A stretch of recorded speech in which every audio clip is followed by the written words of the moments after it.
الإسلام ألا وهو أعظم النعم الذي أنعم الله علينا وعلى نبينا محمد صلى الله عليه وسلم. رب اشرح لنا صدورنا ويسر لنا أمورنا واحلل عقدة من لساني يفقهوا قولنا. Teman-teman kami, lapangkanlah dada kami, permudahkanlah urusan kami, dan bukalah simpulan lidah kami semua bagi memahami akan kata-kata kami. Allahumma alimna man jahilna wa zakkirna ma nasina. Yang wali Tuhan kami, ajarilah kami yang kami tidak tahu, dan ingatkanlah kami yang kami lupa. Allah. Alhamdulillah, sama-sama kita bersyukur kepada Allah Subhanahu wa taala kerana masih lagi diberi kerana nikmat yang besar oleh Allah Subhanahu wa taala di Islam. Kerana barang siapa yang mengambil agama selain pada agama Islam tidak akan diterima oleh Allah Subhanahu wa taala pada akhirat, dan akan menjadi orang yang paling rugi yang isi Allah Subhanahu wa taala. Bagaimana yang firman Allah Subhanahu wa taala, wa man yabtaghi ghayra al-islam dinan falan yuqbala minhu wa huwa fil akhirati minal khasirin. Siapa yang mengambil, siapa yang mencari agama selain agama Islam, maka tidak akan diterima oleh Allah Subhanahu wa taala. Pada hari akhirat kelak dia akan menjadi orang yang diisi Allah Subhanahu wa taala. Maka alhamdulillah kita diberikan oleh Allah Subhanahu wa taala satu nikmat yang cuma, iaitu Islam. Kebanyakan yang kita mendapat Islam daripada tradisi, daripada ibu bapa kita. Bahawa Islam secara waris, bukanlah secara pencarian. Maka alhamdulillah kita bersyukur kepada Allah Subhanahu wa taala yang kita kepada Islam. Maka insyaAllah pada malam ini kita akan membedah sikit daripada kitab Mahasin Islam, iaitu kitab yang membincangkan tentang indah di Islam, kitab yang membincangkan tentang cantik di Islam tersebut. Kita ni dalam keadaan kita nak berdakwah, nak cakap, berdakwah, nak cerita pada orang, dan kita nak ibadat sendiri. Kita kena tahu ibadat yang kita buat itu sebenarnya Allah Subhanahu wa taala letak berbagai kecantikan yang ada dalam kebaikan dalam ibadat tersebut. Maka tidak ada yang Tuhan syariatkan, tidak ada kebaikan dalam itu dipilihkan. Tentunya benda yang Allah Ta'ala syariatkan banyaklah kebaikan yang ada padanya. InsyaAllah mudah-mudahan kita akan baca dan mungkin boleh menjadi penggalang bagi kita untuk berbuat ibadah. Maka ibadat yang pertama kita nak tengok yang Allah Subhanahu wa taala syariatkan kepada kita, iaitu as-solat, sembahyang. Jadi jangan kadang-kadang manusia dia fikir kenapa dia kena sembahyang, kenapa dia kena sembahyang. Tentulah sebab yang pertama, sebab Allah Ta'ala suruh wa aqimus solata wa atuz zakat. Aqimus solata liduluki syams. Banyaklah ayat-ayat yang Tuhan turunkan supaya suruh kita sembahyang. Jadi ini asas yang pertama. Kenapa kita sembahyang? Kerana yang pertama, kerana iman kita, kerana Tuhan suruh sembahyang. Itu kerana Allah Ta'ala suruh. So sembahyang kita pun sembahyang. Tapi banyak sebenarnya dalam daripada itu tersirat macam-macam pensyariatan, hikmah pensyariatan. Ada hikmah di sebalik syariat solat. Baik. Jadi kita tengok apakah itu as-solat. Sembahyang itu apa dia? Sembahyang itu makna dari segi luah dan doa. Sembahyang itu doa. Sembahyang itu doa. Dan kita sembahyang sebenarnya kita minta Allah Subhanahu wa taala dalam doa tadi. Sebab tu bila kita doa dengan Allah Ta'ala, nak jumpa Allah Subhanahu wa taala, bukan saja kita menghadirkan badan kita, bukan saja kita menghadirkan menundukkan tubuh badan kita, tapi kita menghadirkan hati. Tapi kita menghadirkan hati kita, kita menundukkan hati kita. Yang kita sujud tu, bahkan bukan saja tubuh kita sujud, bahkan hati kita juga kena sujud sekali. Sebab tu Imam Ghazali ceritakan dalam bab solat yang tadi, dia kata pertama sekali bila kita nak sembahyang, kita takbir dulu, Allahu Akbar. Imam Ghazali kata jangan takbir Allahu Akbar kalau dalam hati kita ada benda lain yang lebih besar daripada Allah Subhanahu wa taala. Jadi bila nak datang, nak sembahyang yang tadi, datang bawa niat yang tadi, itulah niat. Bawa hati dia sekali, bawa hati dia sekali. Bila sebut Allahu Akbar, Imam Ghazali kata jangan sebut Allahu Akbar kalau dalam hati kita ni ada benda lain yang lebih besar daripada Allah Subhanahu wa taala. Dalam hati kita ini ada benda yang lebih berkuasa daripada Allah Subhanahu wa taala. Dalam hati kita ni ada benda yang lebih bijaksana daripada Allah Subhanahu wa taala. Itu yang pertama. Itu yang pertama. Bila kita sebut wajah tu wajhiya lillazi, aku hadapkan wajah kamu. Wajah tu wajhiya. Ini kita sebut. Kita ni manusia ni, Allah Ta'ala nak nilai. Pertama, kita nak nilai orang juga mulai daripada muka, raut muka, riak muka. Orang datang tak tolong, kita tengok riak muka dulu. Orang datang cakap dengan kita tengok riak muka dulu, raut muka dulu. Kita baca. Membawa maksud sebagai simbolik saja untuk tubuh badan kita, dalam sama ada zahir ataupun batin. Jadi sebenarnya yang kita bawa wajah tu wajah, ya Allah Tuhanku, aku hadapkan wajah kamu. Sebenarnya kita bawa satu badan kita, sama ada zahir ataupun batin. Fataras samawati wal ard, aku menghadap siapa? Menghadap Allah Subhanahu wa taala yang jadikan langit dan juga bumi. Dia sebut subhana rabbiyal azim wa bihamdi. Maksudnya kata jangan sebut dalam hati kita sebut subhana rabbiyal azim wa bihamdi, maha suci Allah Subhanahu wa taala yang maha agung, wa bihamdi, dan segala puji bagi dia. Jangan sebut perkara tadi, jangan sebut perkataan tadi. Dalam hati kita ini ada benda yang lebih azim, agung daripada Allah Ta'ala. Kemudian nak rokok subhana rabbiyal a'la wa bihamdi, jangan sebut subhana rabbiyal a'la wa bihamdi. Kalau hati kita tak tunduk dengan Allah Subhanahu wa taala, jangan sebut benda tadi.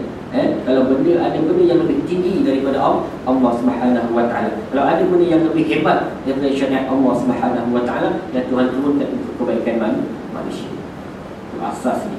Dan bila kita sembahyang, bahkan bukan kita membawa tubuh badan kita, kita tinggalkan hati kita di luar daripada masjid, maka kita bawa sekali dengan hati-hati kita tunduk dengan perintah Allah Subhanahu wa taala.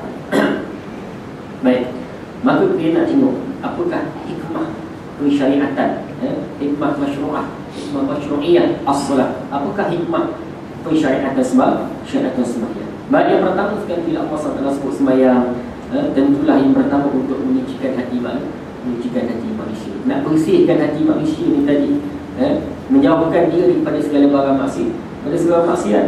Inna salata tanha 'anil fahsya'i wal munkar. Hikmah utama. Sebab tu Tuhan suruh kita sembahyang, kerana orang sembahyang kebiasaannya dia boleh menjauhkan diri daripada benda-benda maksiat. Kalau sembahyang, ada sembahyang juga, tapi sembahyang dia tak boleh nak menghalang diri daripada buat maksiat. Ada orang sembahyang juga, tapi sembahyang dia tak boleh menghalang diri dia daripada buat benda-benda yang tak betul. Dan ada orang sembahyang juga, tapi dia tak boleh buang akhlak-akhlak yang buruk, akhlak yang buruk, panah baran sebagainya, itu akhlak buruk lah. Baran tak tempat, barang tempat bagus, ada orang baran tak tempat, sembahyang buat, sujud lama, tapi banking bukan main ni, sembahyang pergi masjid selalu, balik pergi salah buat hari pun marah, baik sikit buat kopi, baik sikit marah, buat tu masak nasi tinggi tak elok sikit, bukan selalu pun, kadang-kadang je 20 tahun masak nasi okey, satu malam je tak okey kan, marah ni. Sebab apa?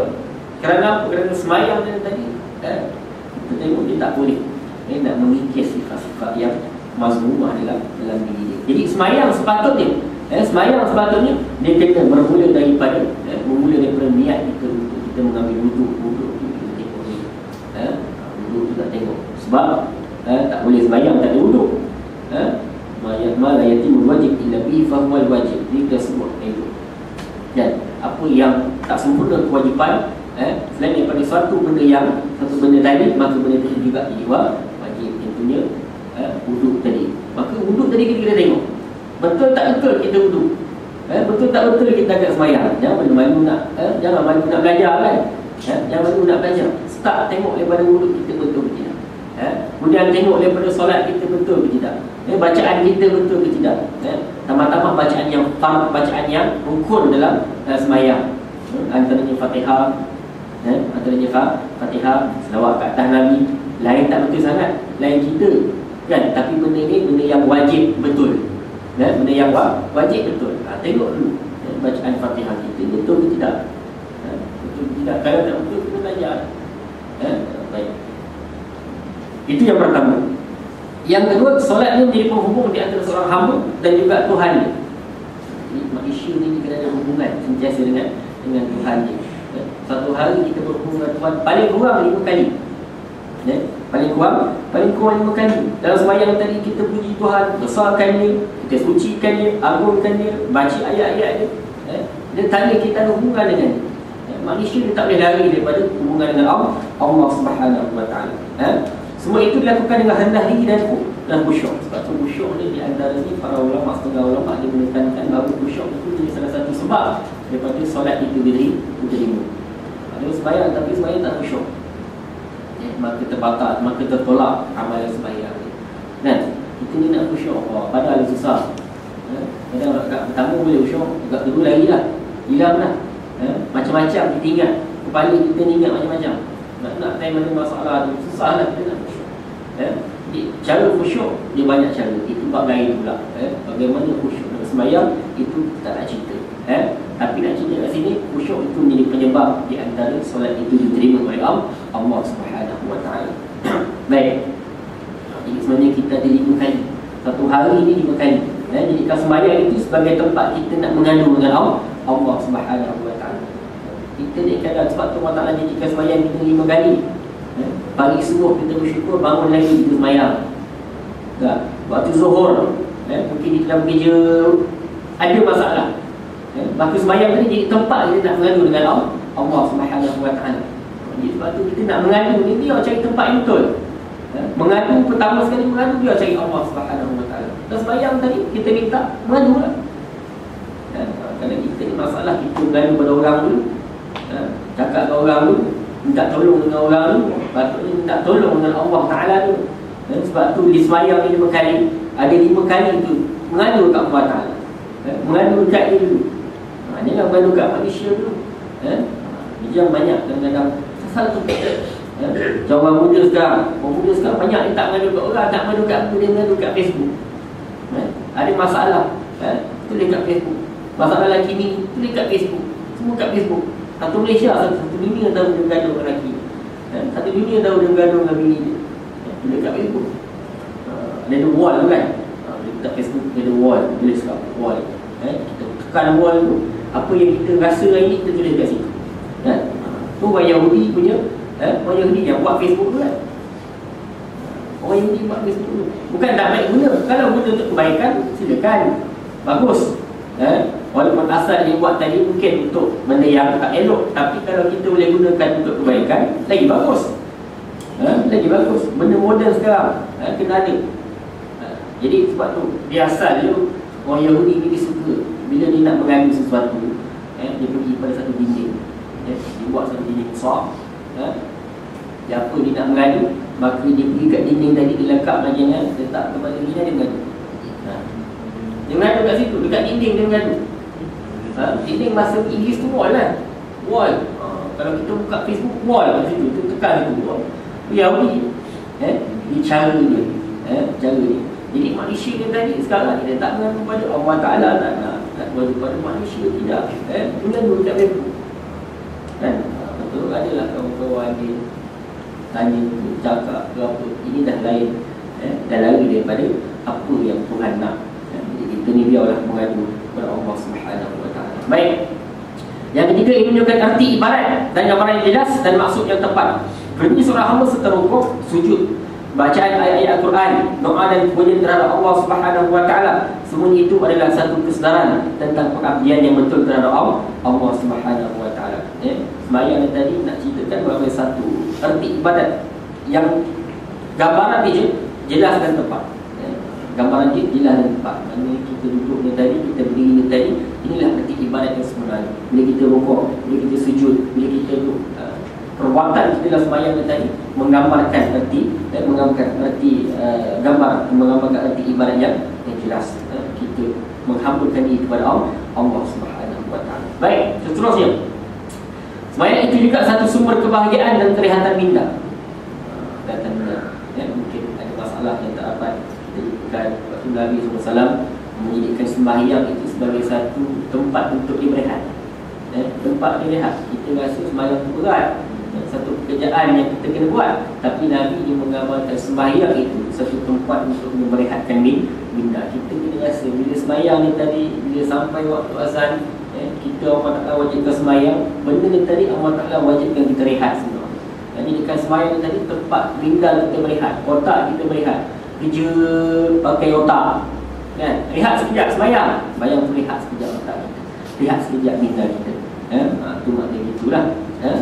Maknanya gitu. Ini adalah satu tanda dalam Islam dan iman yang nyata yang membezakan antara orang Islam dengan kafir. Rasulullah SAW bersabda, al-ahdul ladzi bainana wa bainahumus salat, faman tarakaha faqad kafar. Ini juga merupakan satu perjanjian di antara kita dengan Allah Subhanahu wa taala, iaitu solat. Faman tarakaha, siapa yang meninggalkan solat ni, Nabi katalah faqad kafar, maka telah kufur. Kufur kat sini maksudnya bukanlah kufur daripada agama Allah Subhanahu wa taala, tapi dia kufur ni dah juga dulu, kufur nikmat ataupun kufur akidah. Maksud kat sini kufur nikmat Allah Subhanahu wa taala. Sebab tu Nabi dia kalau menghadapi apa-apa permasalahan, maka baginda akan memberikan solat. Musyarat lama-lama tak selesai, berhenti sekejap, kita berehat sekejap. Berehat sekejap tu maknanya Nabi mengajak sahabat-sahabat tu sembahyang. Akhirnya solat, hari Nabi, jom kita sembahyang, kita dirikan sembahyang, kita akan rehat dengan sembahyang ni tadi. Sebab tu kita bulan puasa sembahyang tarawih, panggil solat tarawih, solat berehat-rehat. Dan solat berehat-rehat, lagi banyak sembahyang tu maknanya lagi banyak berehat. Itu makna dia. Baik. Kemudian yang kelima, solat juga merupakan satu manifestasi yang jelas untuk melahirkan kesyukuran kepada Allah Subhanahu wa taala. Solat ni tadi bila kita buat, tanda kita syukur kepada Allah Taala. Sebab tu Nabi kita tengok sirah dia sembahyang sampai bengkak-bengkak kaki. Orang dah dinyanyikan masuk syurga, tapi tak juga sembahyang, kan? Kita ni apa janji pun tak ada, kan? Apa janji pun tak ada. Allah Ta'ala janji kepada kita, tapi rasa sembahyang ni kena berat juga. Nabi sembahyang ni tadi terus tetap sembahyang, kuat sembahyang. Bila Aisyah tanya, ya Rasulullah, kamu kan dah dijanjikan syurga, kenapa nak sembahyang lagi? Kenapa nak sembahyang? Dah confirm masuk syurga dah, sembahyang buat apa? Kan? Aku Nabi jawab, afala akun hamdan syakur, tak boleh ke aku nak jadi hamba yang syukur kepada Allah Subhanahu wa taala? Tak boleh. Kemudian yang keenam, solat merupakan cahaya yang menerangi hati tuannya, menyerikan wajahnya. Solat merupakan cahaya yang menerangi tuannya. Jadi sembahyang itu merupakan satu cahaya yang bila orang buat, maka solat yang tadi jadi cahaya pada hari akhirat esok. Akhirat lah, bukan sekarang ni. Ataupun kalau dikirakan dari segi keduniaan dia tadi, menyerikan wajahnya. Jadi kita tengokkan tak, orang sembahyang, orang tak sembahyang, muka dia macam mana. Sembahyang dengan air sembahyang, mungkin berkat air sembahyang yang dia selalu sembahyang, muka dia lain, walaupun dia sawa-sawa matang, kan? Walaupun dia sawa-sawa matang, kulit tak apa nak cerah, tapi tengok ni sejuk hati mata mandang, sejuk mata mandang. Orang yang tak sembahyang dan tadi kadang kita boleh tengok, ini bukan kita kasyaf, bukan kita kasyaf, kita tak kasyaf, tapi kita tengok Allah macam muka, nur ila zulumat ila nur, macam tu, kan? Dia berseri dia sembahyang tadi. Sebab tu di antara tanda lagi orang banyak sujud, Tuhan tak tanda dia, kan? Dia tak tanda kat dahi dia. Tapi tak semestinya itu tanda, tapi tidak semestinya, kan? Tak mesti orang tak ada tanda ni malas sembahyang. Apa tak ada tanda dalam sembahyang 60 tahun sembahyang, takkan tak ada tanda malas betul kan? Kan? Tak semua orang. Bila dia buat sembahyang, Tuhan letakkan tanda, ta'rifuhum fi wujuhihim min asal sujud, kan? Kita boleh kenal mereka orang yang kuat bersembahyang tadi min asal sujud, daripada tanda-tanda sebab tanda-tanda sujud dia tadi. Dia ada tanda dia, tanda gelap-gelap, kan? Baik. Kemudian Nabi bersabda, at-tuhuru syatrul iman walhamdulillahi tamla'ul mizan wa subhanallahi walhamdulillahi tamla'an atau tamla'u ma baina samawati wal ardh was salatu nur. Was salatu nur. Sembahyang itu merupakan cahaya. Was-sadaqatu burhan. Dan sedekah itu merupakan burhan, bukti. Was-sabru diya. Sabar itu juga merupakan cahaya. Wal Qur'anu hujjatun laka aw 'alaika. Quran itu adalah hujjah bagi kamu ataupun ke atas kamu. Ya. Nabi pernah baca kan, wassalatu nur. Sembahyang itu juga merupakan satu cahaya. Maka bila orang tak sembahyang, maka sebab itu tak nampak cahaya. Jika orang yang juga sembahyang, maka nampaklah cahaya daripada riak, raut, wajah. Baik, kemudian yang ketujuh, dia juga menghapuskan dosa dan mengangkat darjat. Ya, Tuhan suruh kita sembahyang, kita sembahyang untuk apa? Ada sebab dia, hikmah mensyaratkan sembahyang supaya kita ni boleh hapuskan dosa kita dengan sembahyang tadi. Banyak sangat buat dosa. Pagi kan ada pagi kita buat dosa banyak. Maka kita sembahyang zuhur tadi. Sembahyang tadi boleh hapuskan dosa kita. Innal hasanat yuzhibna sayyi'at. Benda baik yang kita buat boleh menghilangkan benda-benda dosa yang kita buat. Buat dosa daripada pagi, zuhur berhenti sekejap sembahyang, buang balik tu dosa tadi. Dosa maksudkan ni dosa-dosa yang kecil lah, yang boleh terbuang dengan sembahyang. Adapun dosa besar kenalah taubat dan sunnah.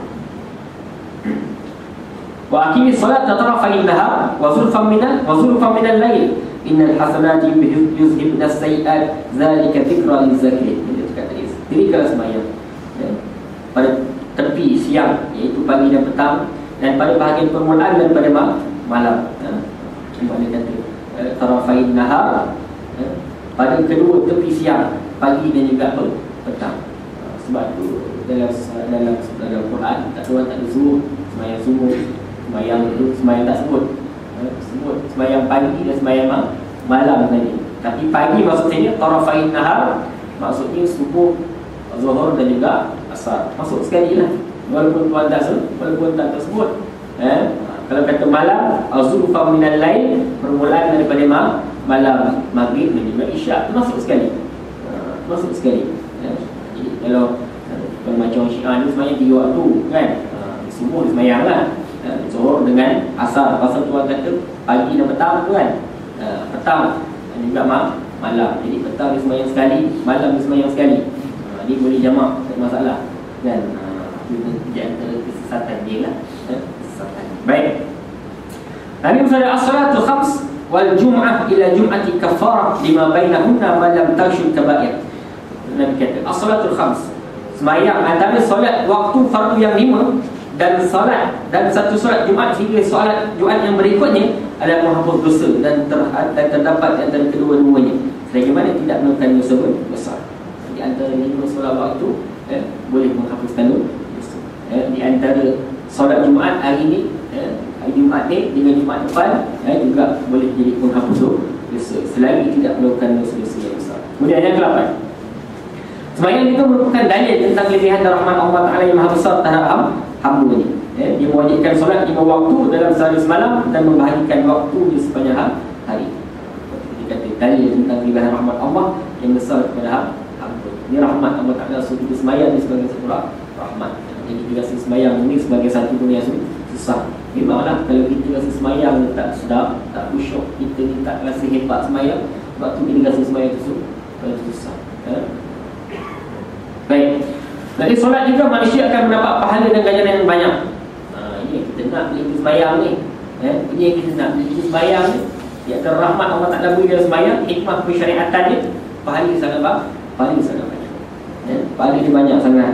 Dia akan mendapat pahala. Kalaulah dia hidup 50 tahun. Hidup 50 tahun. 50 satu tahun ada 360 hari. Kalikan dapat 80,000 lah.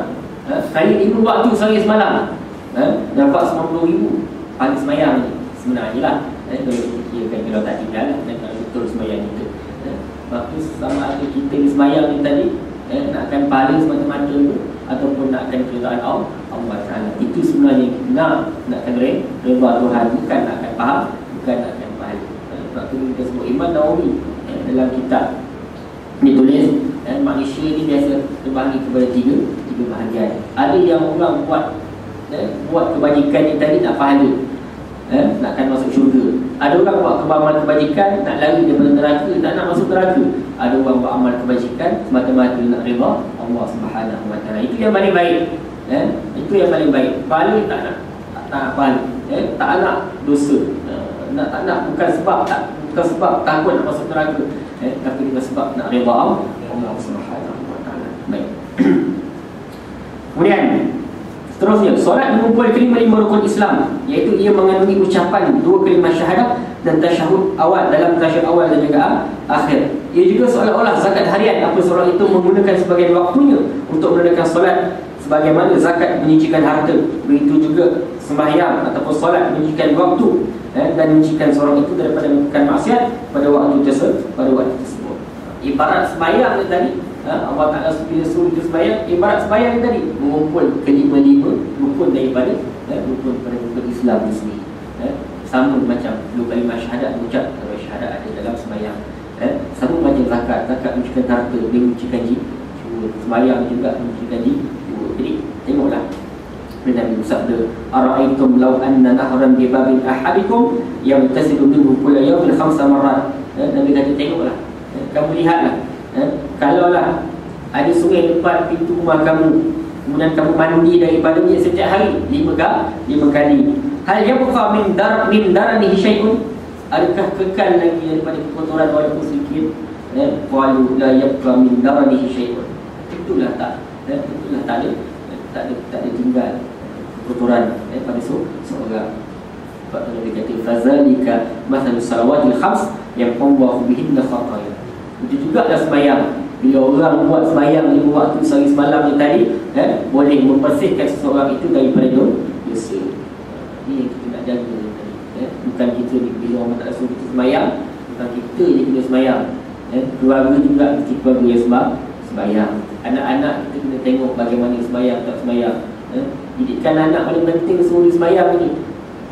Bila anak dia sembahyang, kita tak risau lain lah. Tak risau lain. Dia nak pergi mana, nak keluar dengan kawan-kawan dia ke, nak sembahyang, sembahyang solat paling penting sekali. Itu akhlak yang paling penting dan tegakkan sekali. Itu jaga betul-betul. Buatlah macam mana pun supaya anak-anak dia sembahyang. Kadang kita tu masalah lah.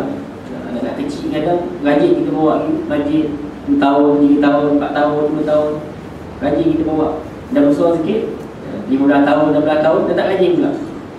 Patut budak-budak je dah gini lah kita kena angkat ni, kena angkut ni. Kadang kita tu masalah kan, masalah. Ni ikut ayah pergi dengan kuliah dekat masjid. Ada kerja rumah yang orang beli rumah, tak apalah buat lagi rumah. Kerja rumah, itu kita pentingkan. Tu mak ayah sekarang pentingkan. Pagi-pagi bangun, kita tak kejut dia bangun sembahyang, kita kejut dia pergi sekolah. Masalah kita. Patut kejut dia bangun subuh, bukan bangun pergi sekolah.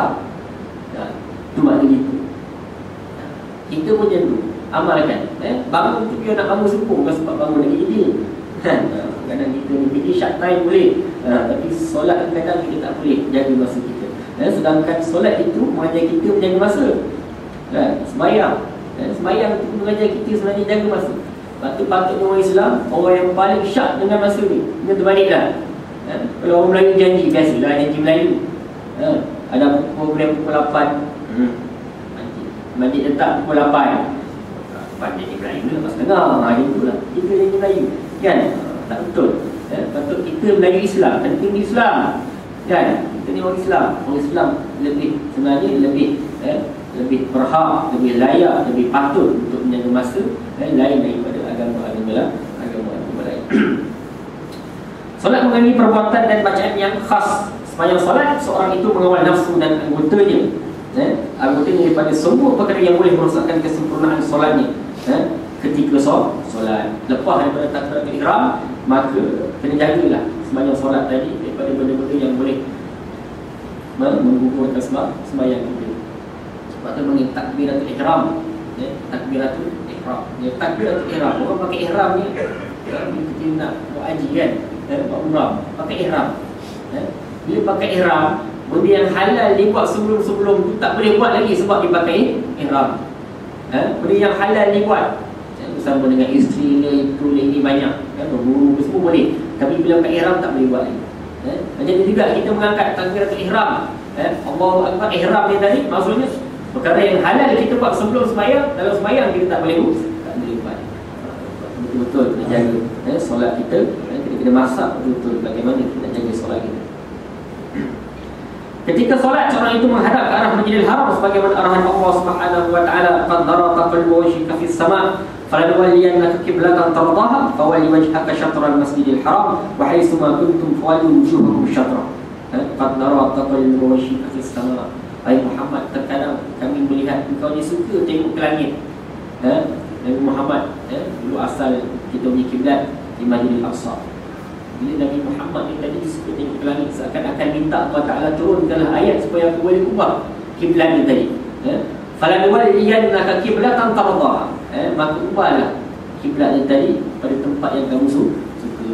Maka Nabi Muhammad lepas itu mengubah kiblat daripada Masjidil Aqsa ke Masjidil Haram. Itu asalnya. Wahai semua kuntum fawallu wujuhakum syatrah, di mana saja kamu berada, palingkanlah muka-mu ke arahnya. Penting bukan? Jadi tak boleh menghadap ke arah lain. Itu juga bagaimana kita daripada yang jauh ni, kita bukan ainul jihad, ainul Kaabah, kita jihad di Kaabah saja. Sekadar dia sengit-sengit sikit tak masalah, tapi jangan sengit terus. Kiblat sana kita pandang sana tak boleh, kiblat sana pandang sana tak boleh. Dalam keadaan 90 darjah tidak masalah lah. Jaga daripada itu tak boleh. Baik. Solat juga mendidik nafsu supaya taat kepada pencipta dan memahami adab dan etika ibadat kepada Allah Subhanahu wa taala. Solat juga nak menjaga kita, didik nafsu kita ni supaya taat kepada Allah Subhanahu wa taala dan memahami adab ibadat ketika kita berjumpa dengan Allah Subhanahu wa taala. Bagaimana kita nak jumpa sultan, tahulah tak tahulah kalau ada orang pernah jumpa sultan kan, nak jaga etika dia, adab di depan sultan tu manusia tu kan, manusia nak jaga adab depan dia. Kan jalan ni macam mana, lalu kan angkat tangan, cakap pun macam mana, patik pangku, itulah lebih kurangnya kan. Payah nak menghadap sultan, tapi nak menghadap Allah Ta'ala kerana kita tak jaga etika. Sebab itu lebih-lebih lagi kan, nak menghadap sultan pakai baju cantik, kita nak menghadap Allah Ta'ala patut pakai baju lagi cantik kan, patut pakai ni datang ni mau pakai samping semua sekali, yang songkit tu pakai nak menghadap Allah Subhanahu wa taala. Nabi kata khudhu zinatakum inna kulli ambillah perhiasan kamu ketika nak sembahyang. Kita nak sembahyang, kita pakai baju lama, baju lama sangat tak pakai, yang nak sembahyang. Patutnya nak sembahyang kita pakai baju yang paling agak cantik tu. Bagaimana kita sembahyang? Tak tentu ada baju Melayu kan, tentu baju Melayu, baju yang cantik, hebat, smart nampak hari ni. Nak sembahyang, rumah pun pelik lepas ni kan, memang smart ni siap samping nak gimana. Lain macam pula, takut lambat pula rumah sampai surau sampai balik, rumah tanya soal banyak pula kan. Tapi itulah sepatutnya, sepatutnya dengan Allah Ta'ala lebih-lebih lagi kita kena berhias dengan Allah Subhanahu wa taala. Baik. Ia juga solat juga merupakan satu manifestasi kasih sayang, penyatuan dan peraturan antara orang Islam. Manifestasi kasih sayang kita sesama manusia, penyatuan kita sesama manusia, kesamarataan kita juga sesama manusia. Sebab tu manusia ni sebenarnya tak ada beza. Dia sultan ke, dia agung ke, dia raja ke, dia ketua menteri ke, dia menteri besar ke, dia sembahyang ni kena buat sama macam imam buat kan. Kalau menjadi imam lagi bagus, menjadi imam lagi bagus, kita ikut kan. Jadi kalau tak ada imam, ikut imam, dan dia pun kena buat sama macam imam buat, dia tak boleh lagi kan. Imam tu orang kampung biasa kata, aku ni raja, takkan dia ikut dia, tak boleh kan. Imam rokok, manusia biasa rokok, dia sembahyang, sultan pun kena rokok juga, orang sujud, dia pun kena sujud juga. Jadi dalam sembahyang ni Tuhan tak ada beza-beza orang, Tuhan tak ada beza-beza orang, sama semua. Sama semua perlakuan sembahyang nak tunjukkan manusia semulia kau depan pandangan manusia, tapi dekat Allah, depan Allah Ta'ala dia kena hinakan diri dia. Besar mana pangkat, bila sujud, bila sembahyang, pangkat tu kena buang. Tuhan tak nampak, Tuhan tak tengok pangkat. Malaikat tak tulis pangkat. Malaikat tak tulis pangkat. Sembahyang pakai paku banyak mana pun Tuhan tak tengok. Yang Tuhan tengok hati dalam ni tadi. Kau sujud betul tak ilah kita? Kau sembahyang betul tak kau mengadap? Kau sembahyang betul tak? Kau ni menta'abudkan diri kepada aku. Sebab tu ibadat asal ibadat ta'abud. Asal ibadat ni tadi adalah ta'abud, pengabdian kita dengan Allah Subhanahu wa taala, bukan perlakuan zahiriah semata-mata, bukan perlakuan zahiriah semata-mata. Jadi itu yang pertama tentang solat. Baik, ibadat yang kedua itu zakat. Ibadat kedua itu zakat. Kelebihan dan keindahan yang utama zakat. Yang pertama,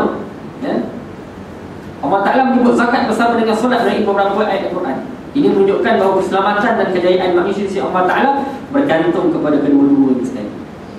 Baik, ini sebab itu aqimus solat wa atuz zakat, aqimus solat wa atuz zakat, wa aqimus solat wa atuz zakat. Terus dan biasa Tuhan gantikan sembahyang dengan solat. Dan sembahyang dengan solat ni sebenarnya syarat yang Tuhan turunkan bukan pada Nabi kita je, pada Nabi-Nabi terdahulu juga. Mereka ada syariat zakat. Jadi kita tak boleh pisah. Tak boleh sembahyang, zakat kita tak buat. Tak boleh sembahyang, zakat tu ditinggalkan. Sebab tu zaman Sayyidina Abu Bakar dipegang orang tak bayar zakat. Pegang zaman tu pegang. Sayyidina Umar kata, ya Rasul, wahai Abu Bakar, mereka ni tak bayar zakat je. Tak bayar zakat je. Takkan nak bunuh orang yang tak bayar zakat? Apa kata Abu Bakar? Walaupun dia bayar tali kekang kuda pada zaman Nabi, pada zaman aku tak nak bayar, aku akan pegang dia.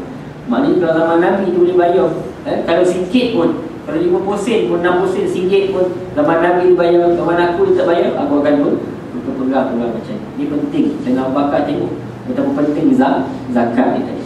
Sebab tu zakat jangan buat main. Duit zakat jangan buat main. Kita ni zakat jangan buat main. Kan? Apa yang kita boleh bayar, zakat kena bayar, kita bayar.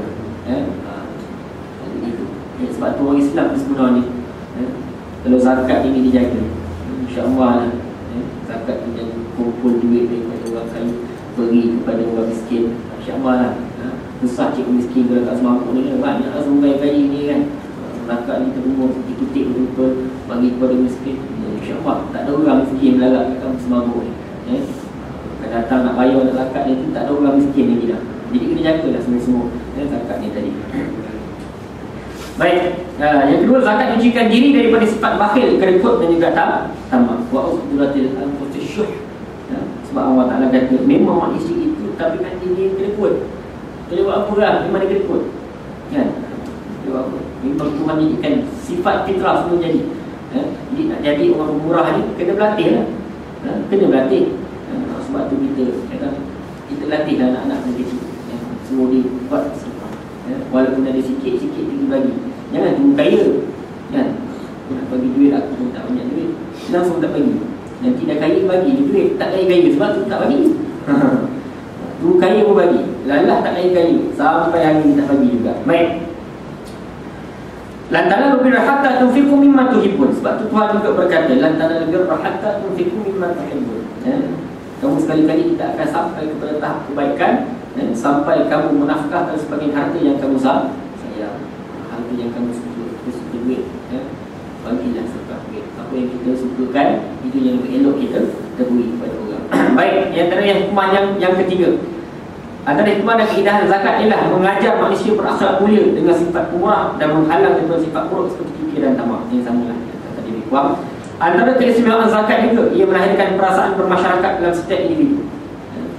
Jadi bagaimana pengeluaran zakat ni tadi? Zakat ni tadi sebenarnya yang elok kita keluarkan zakat daripada duit kita sendiri dan kita pergi cari orang yang sendiri bagi sendiri. Dan zakat beri cari orang fakir. Tak ada orang fakir cari orang miskin. Itu biasa dia, fakir dan miskin tak sama. Ya. Cari orang fakir. Tak ada cari orang miskin.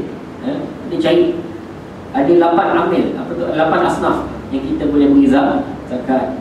Tapi yang elok sekarang ni, paling elok awlawiyat sekarang ni kita cari orang yang miskin. Tak boleh jadi punya zaman Umar bin Aziz. Cari semua asnaf, semua orang tak nak minta zakat. Dia zakat banyak, tak ada orang yang minta. Maka akhirnya sekali dia cari anak yatim. Anak yatim pun kaya lah. Semua tak ngaku, tak ngaku miskin. Cari orang nak kahwin. Orang kahwin pun semua banyak duit. Dah duit banyak. Negara kaya. Sebab tu dia kena jaga. Dia kena jaga dalam zakat. Sebab tu orang bila dia bayar zakat, dia jumpa orang-orang miskin. Tuhan sebenarnya tadi antara hikmah dia, Tuhan nak wujudkan perasaan bermasyarakat. Tak nak orang yang kaya jadi dia simpan kekayaan dia, dia jaga harta dia. Itu bukan jaga harta, itu bukan jaga harta. Sepatutnya orang yang pandai menginfak, orang yang pandai membelanjakan harta jalan yang baik, itulah yang betul sekali, kan? Dia bukan orang yang pandai jaga harta, dia simpan harta maknanya dalam bank, itu tak betul. Baik. Zakat juga sebagai satu amalan menunjukkan ikatan persaudaraan saudara Islam. Contoh akhlak muslim yang sejati pada pemberiannya. Kelebihannya lagi menjadikan seorang yang miskin mampu hidup senang dalam masyarakat Islam tanpa ada perasaan buruk, dengki dan di hati. Dan ikatan persaudaraan. Bila orang kaya dengan orang miskin, dia ada sentiasa saling berhubungan. Al-mu'minu lil-mu'min kal-bunyan yang disebut. Orang mukmin dengan orang mukmin yang lain sepatutnya jadi kal-bunyan, salah satu bilang sebagai satu binaan. Yashuddu ba'duhu ba'dan. Orang mukmin yang menguatkan mukmin yang lain. Yashuddu ba'duhu ba'dan, menguatkan sebahagian dengan sebahagian lain. Syabbaka asabi'ahu. Nabi pegang tangan ni macam ni, tunjuk pada sahabat-sahabat. Sepatutnya orang Islam ini macam ni, kauntin. Kan? Bukan Nabi tunjuk begini pada sahabat-sahabat, mesti bersatu. Yashuddu ba'duhu ba'dan syabbaka asabi'ahu. Sebab tu kita ni kena betul lah saudara. Kena betul lah bersama Islam kita ni. Kadang kita jam jemaah masjid, kadang kita tak kenal sangat. Kita tak kenal sangat. Jadi benda ni kena terap. Kena terapkan betul-betul. Borak-borak, tadi tu siapa tak pernah tengok, tanyalah. Kan? Mungkin dia baru datang, mungkin dia mu'alam kan, tanya dia. Mana semua. Kita tahu, sepatutnya orang Islam ni kena tahu. Kan? Lagi bagus kita tahu ini orang susah, senang pun, dia mudah dia nak beri pertolongan. Ada hubungan kait dia antara manusia dengan manusia lain. Baik. Di antara kelebihan zakat dalam Islam adalah menerapkan keamanan dan ketenangan dalam masyarakat. Menerapkan keamanan dan ketenangan dalam masyarakat. Sebab tu zakat ini juga sebagai satu kelebihan Allah Subhanahu Wa Taala, sebagai satu pemberian Allah Subhanahu Wa Taala, dan sebagai satu jaminan sosial bagi orang yang miskin. Memang Tuhan jadikan manusia ini berbeza-beza. Ada yang cerdik, ada yang kurang, ada yang kaya, ada yang miskin. Jadi kena sentiasa membantu di antara satu sama lain. Zakat juga mengalahkan seorang itu bekerja keras dan tabah menghadapi cabaran. Dengan memindahkan sebagian harta zakat yang diambil daripada orang kaya untuk orang fakir, miskin, pemungut zakat, mu'allaf, yang dibuat hutang dan yang selainnya tidak dinafikan, adalah salah satu cara yang akan menggalakkan mereka untuk lebih bekerja keras, sabar, tabah dan setia dalam jujur dalam masyarakat. Ini akan menambahkan lagi dari usaha dan pendapatan mereka dalam menjadi masyarakat yang lebih mantap dan juga harmoni. Zakat juga sebenarnya dia menggalakkan menggalakkan kita ni untuk bekerja keras, untuk bekerja keras, menggalakkan kita untuk bekerja keras. Cari duit, dapatkan duit, dapat kekayaan. Kekayaan ni lebih elok orang Islam tu kaya daripada orang yang bukan Islam. Islam ni tak menggalakkan kita rasa cukup.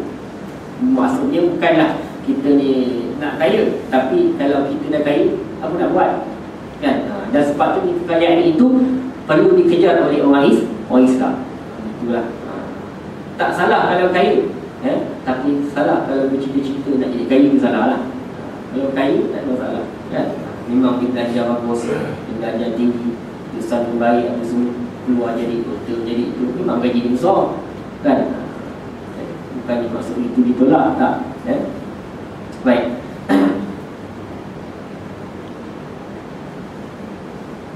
Dan yang terakhir sekali, rasa cukuplah pada zakat pada malam ni. Zakat juga merupakan satu cara yang paling kesan untuk menghapuskan kemiskinan. Banyaklah bukti-bukti pada zaman kegemilangan. Dan kita sepatutnya begitu juga. Begitu juga dalam kampung ni kita kena wujudkan satu sistem untuk menjaga ataupun memelihara orang miskin. Bukan kita buat tak pandang aja. Sebab tu masyarakat kita ni kadang-kadang dia berpecah, tak bersetu padu kerana kurang sedekah ni, bantuan-bantuan daripada orang kaya kepada orang miskin. Kadang miskin depan rumah je, ya? Kadang miskin depan rumah, langsung kita tengok makan dia, apa anak dia sekolah susah ke, dia nak belanja anak dia, dan kadang kita tak ikut, ya? Masjid kena banyak duit, boleh juga masjid tu boleh buat juga benda-benda begini kan. Duit banyak kan, kita buat haflah, kita buat perayaan-perayaan, kadang banyak pakai duit kan. Apa salah kita sumbangkan sikit untuk orang miskin dalam kampung. Baik, jadi rasa cukuplah untuk sekadar itu. Kita dah melihat kepada dua benda yang Allah Ta'ala didikkan, solat dan juga zakat itu banyak kelebihannya, banyak hikmahnya.